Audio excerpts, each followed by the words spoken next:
Welcome back. Members of the Houthi militia violated the law and perpetrated about 16,000 offenses against people and their property in many locations. This report has more details.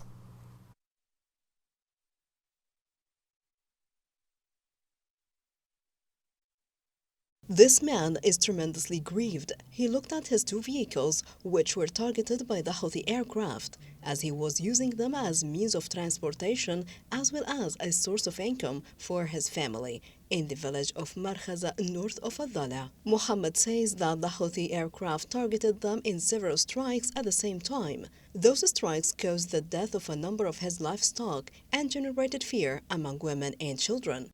I'm not an officer. I'm a citizen, and these two cars are my source of income. After I returned from work, the Houthis bombed them, and our cow and 7 sheep also died, although we are peaceful citizens. We were sitting at home safely, and the bombing scared us. We all cried, especially the young girls. We found that the 2 cars were destroyed, and we are so sad due to those losses. We have only tasted our cow's milk for 1 day, and we have already sold its calf.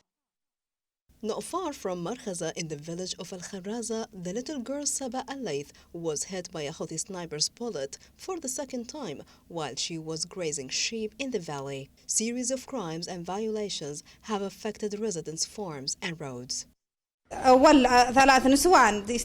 female shepherds were injured in the bombing, as some sheep herders were injured in the second attack.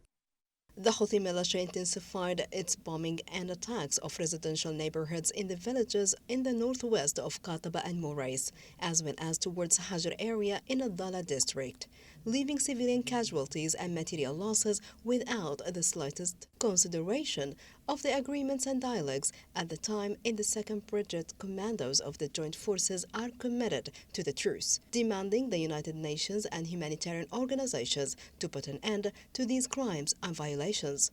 There